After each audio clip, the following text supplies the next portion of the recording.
接下来请收看中嘉新闻。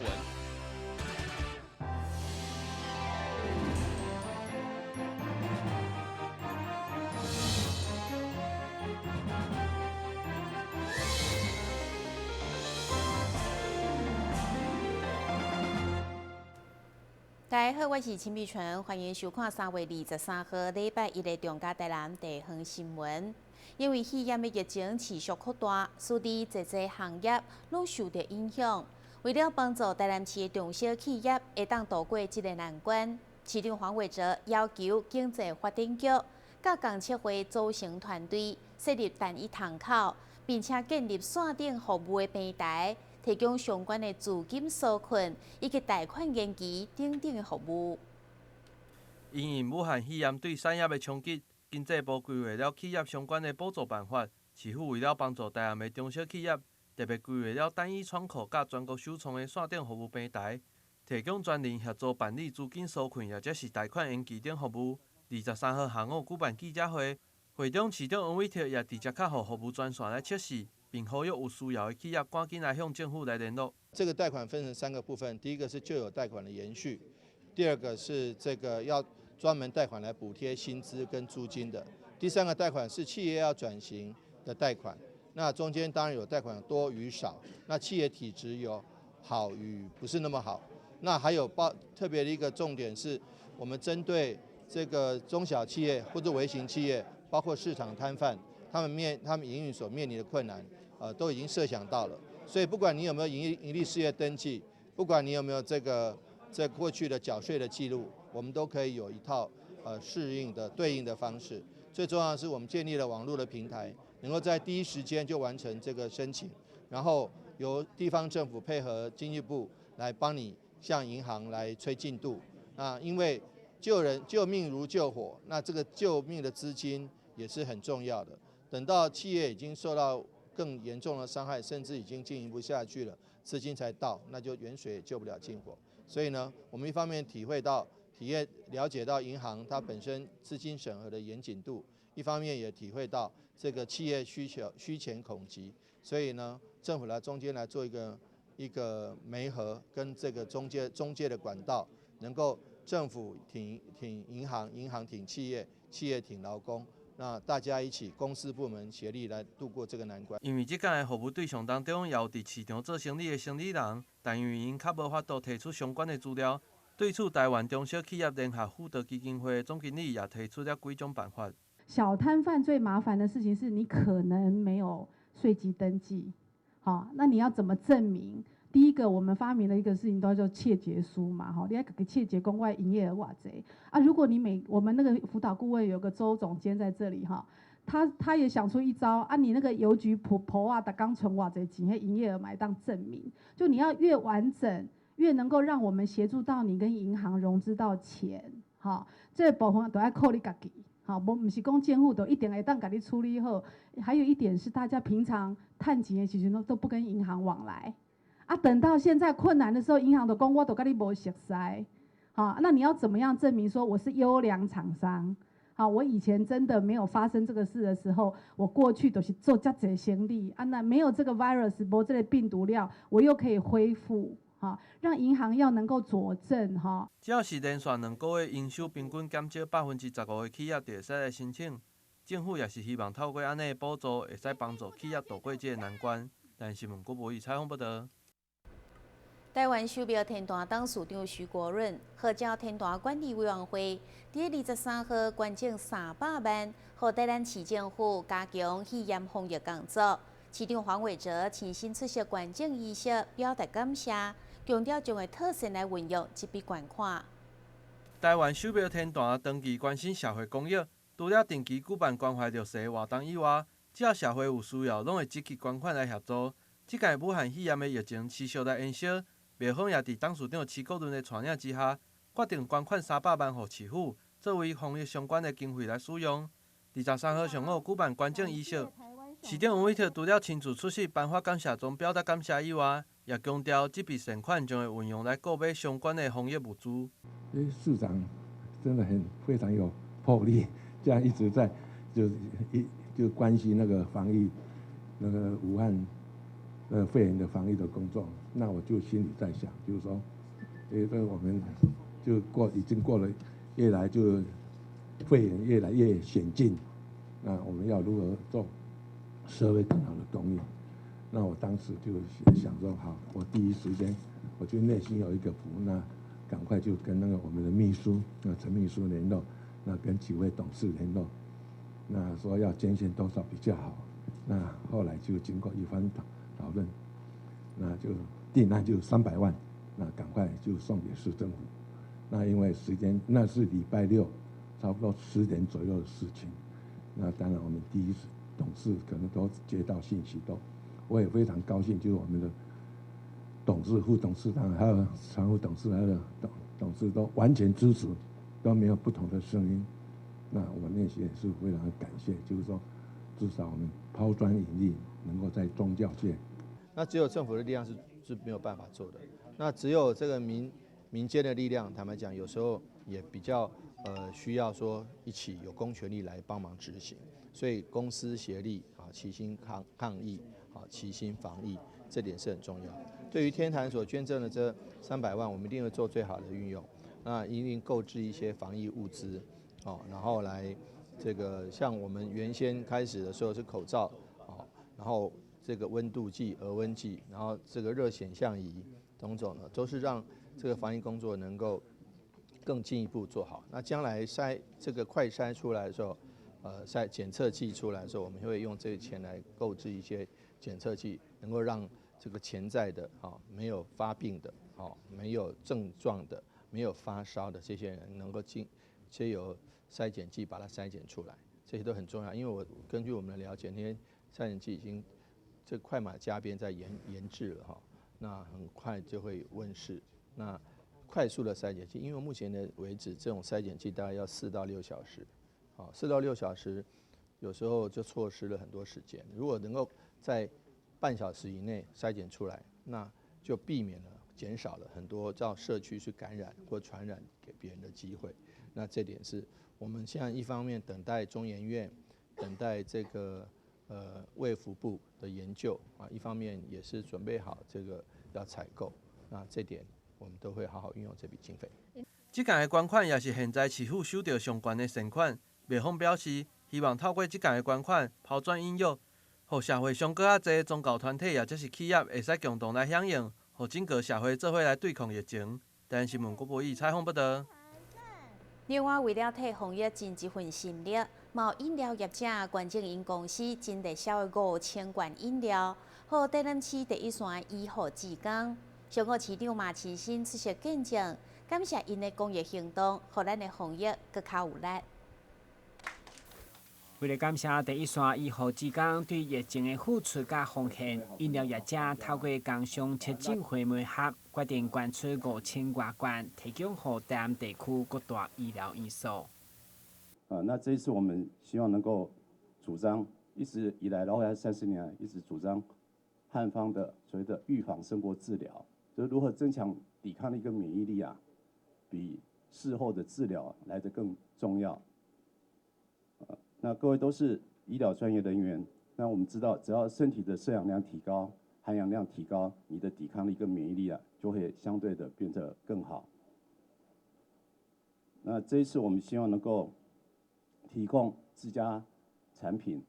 那个有氧饮品老虎鸭子5000瓶，来给台南的地区的医护人员及相关的那个志工朋友能够为这次的要对抗武汉肺炎的这个疫情能够打气加油。上个市长黄伟铁见证业者以捐赠予医疗单位代表，感谢所有医疗志工徛伫第一线防疫替因打气。市长嘛感谢各界持续有钱出钱、有力出力，为防疫尽一份心力。对于医护人员，他们定时或者是这个送餐排聚，但是那只是社会上仅是非常非常少的少数，大多数、绝大多数甚至99.9%的民众对于医护人员都是全力支持跟协助的。所以呢，感谢我们老虎牙子有这样子的一个具体支持的一个表现。我相信这些医护人员，他们一定在本来就已经应该替他们准备的这些防疫工具，包括口罩啊、防护衣等等的设备之外，在精神上以及在这个食品、食物上都能够得到社会上许多的支持，让他们倍觉窝心。特别感谢老虎牙子，也谢谢我们医护人员同仁的一个支持跟奉献。即摆牵线的工商基金会徛伫服务在地中小企业的角色，伫即波疫情嘛率先整下政府纾困方案，期待第一时间会当帮助因渡过难关。但新闻管制何超邦采访报道。中央流行疫情中心已经宣布，为3月21号开始，全球旅游的疫情升到第3级，要求避免所有无必要的出国旅游。市长黄伟哲除了呼吁市民，如果无必要，应该暂缓，或者是取消出国的计划。另外，也提出奖励区里防疫有功补助办法，只要防疫有功，每一日就补助25000块的旅游经费，希望带动台南的国民旅游。全球新冠肺炎疫情哪来哪严重？为着避免国人来出国感染，市府伫抗疫期间，除了呼吁市民避免出国，同时嘛推出台南户外世界级的旅游景点，希望国人会用将出国旅游转为刺激国内国民旅游来消费。同时也推出奖励区里防疫有功的方案，每案上悬补助25000块。如果里长能够积极配合防疫的措施，包括这个防疫物资的分配，还有包括一些防疫作为的积极访视一些居家隔离或居家检疫的市民朋友们，能够帮忙协助防疫工作，我们当然会对他们表示感谢。感谢的方式是不要出国旅游，可以来台南的一些好的景点。包括所谓的世界之最，台南有好几个地方都有像世界之最，譬如说龙崎的这个12岩地形，那个2地形事实上也是世界上唯2的。另一个地方就在意大利，那还有白河的这个泥浆温泉，那也是世界少有的，所以说都有是世界之最的这个水准。那欢迎大家可以来市区内的一些好的景点来参访游玩。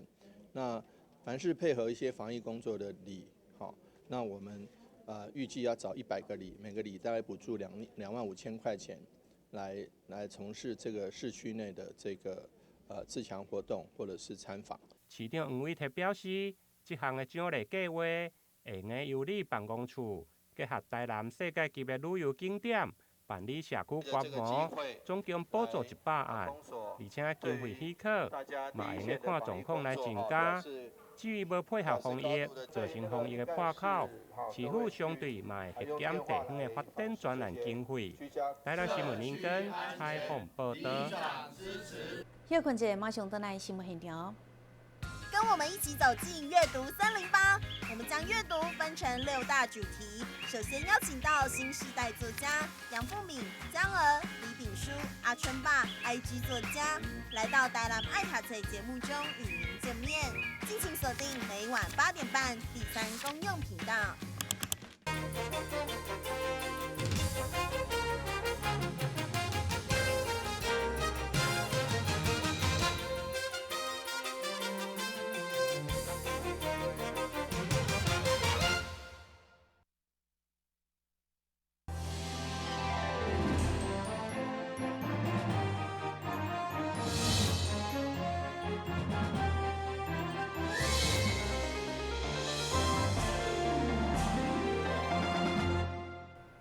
台南市为了帮助弱势家庭的囡仔，会当透过教育来摆脱散食，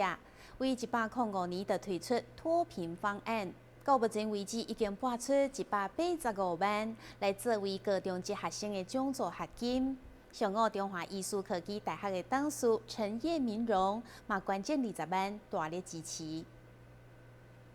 关键人等下并用伫市长黄伟哲甲好人好事运动协会理事长丁人陪同，正式将20万的善款捐予社会局的脱贫方案，希望落实照顾弱势优先，而且是锁定奖助学金、国家考试的补习费以及专业技术证照费用来补助，用积极的福利来代替过去的救济。今天非常高兴来参加我们台南市政府社会局举办的这个展翅高飞活动。这个展翅高飞活动是一项非常有寓意的活动，也在这个再度的让我有再度的行善与布施，积极的来学制这个低收入户及弱势家庭的团员，让他们培养他们能学到自力更生的能力，改善他们的生活，而且打破贫穷的循环。面对关键人等也并用的公益行动，市长黄伟哲表示，教育是脱离散向上好的管道，这款的关键确实好这青下学生因此功成名就，甚至知影感恩回馈社会，会中再次表达感谢。我们知道，教育是让人脱贫的最重要法门，也就是说，好好去受教育，那作为成为社会上有用的人，发挥一技之长，自然能够脱贫。所以呢，很感谢我们的慈善家明荣女士来做以及所有好人好事协会的各位好朋友一起来从事社会公益。那直接对于教育方面给他们最大的协助，相信这20万能够发挥种子的力量，能够开枝散叶，能够帮助社会上许多这个资质很好，也用心向学，但是家里财力不是很好的人，能够这个在教育的路上有人帮忙，可以这个获得好的学习成果，那在社会上能够这个成为有用的人，而且能够帮助他们脱贫。根据消局统计，脱贫方案对1805年推出以后，不断得到各界盛况。目前已经支出185万，帮助220位符合对象的中高级学生来发展因人生新的希望。台新闻管及何乔邦采访报道。因为疫情的关系，每一天拢互人情绪真紧张，所以劳动部分嘉南分署的创意商品课程，在特别伫个成果展当中推出一系列疗愈的作品，亲像制作谭小人的橡皮筋木枪等等，非常的趣味。分署除了邀请有兴趣的民众来参观以外，嘛欢迎民众报名相关的课程。即摆分嘉南分署创意商品的网络行销班办成果展，拄好伫防疫期间，所以就以疏解压力作为方向，包括家己制作木枪来弹唱呢、木做的竹仔台等等，每一件作品的外观设计拢相当的古锥，希望借着动手耍会当疏解紧张的情绪甲生活压力。其中部分的作品嘛，将作为固定的展览，互参访的贵宾甲民众会当放松一下。那我们这支那个木枪它是6莲花，那6莲花的制作上面，因为在整个设计上面的一些清晰度就要比4莲花或单花的需要更清晰的设计，因为包含到一些枪机的结构跟那个橡皮筋的那个枪机的那个联动的部分，它必须都要算到比较精准。透过课程，除了刺激学员将商品多元化创意，其中学员的实际收入嘛成长2倍。一开始呢，我的商品就只有这种，非常很简单的一个那个胸章的部分。但是来我们这边上过课以后，我现在就是增加了这种创意的时钟，采用木头的，或是像这样子的那个瓦楞纸的部分，以及像这一种吊饰、吊牌，然后或者像这样的杯垫。变得超多元化，像甚至连我们手边的弹珠台也都可以。这一次的创意商品成果展那有很多的疗愈小物，包括有打小人的专区，还有弹珠台、排字盒。那不管是外观的设计，或者是舒压的这个动手体验，都非常有舒压疗愈的效果。分嘉南分署进一步表示，除了创意商品网络行销，也各有以世界民众所推出的济训练班，即期报名到4月6号为止，符合资格民众卡手代金。台新闻管及何乔邦采访报道。基比医学中心妇产部表示，根据统计，妇女伫生产过后，高达5成到8成会有情绪较歹情形。因为产后荷尔蒙的影响，其中2成可能出现产后忧郁症。若无好好处理，可能会造成家庭的悲剧。所以，医师就建议应该把握产后4礼拜到6礼拜做门诊追踪检查的时阵，先刷做忧郁症的筛检。基比医学中心妇产科医师郭田妮表示，产后忧郁症大约分做3级，包括产后的情绪低落、产后沮丧、加产后精神病等。其中产后情绪较低，大约占产妇的5成至8成；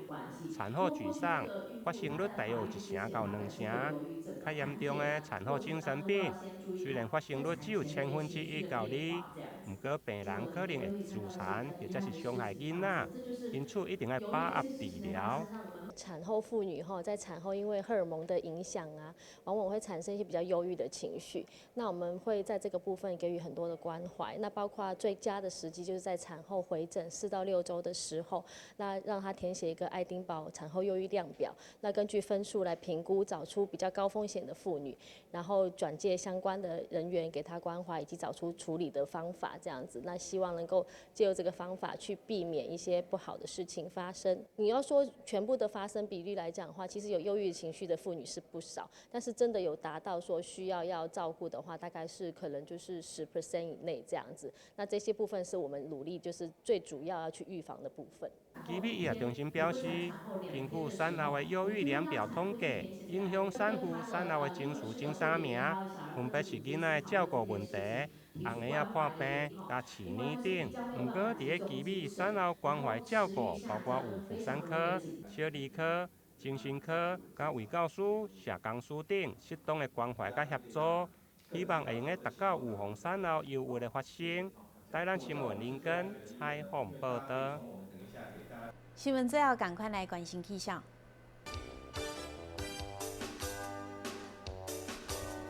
明仔载是好天有时节分的天气，温度20度到27度，袂落雨。海面平均风力4级到5级，上大阵风是7级。感谢你收看3月23号的中嘉台南电视新闻，我是陈美纯，咱再会。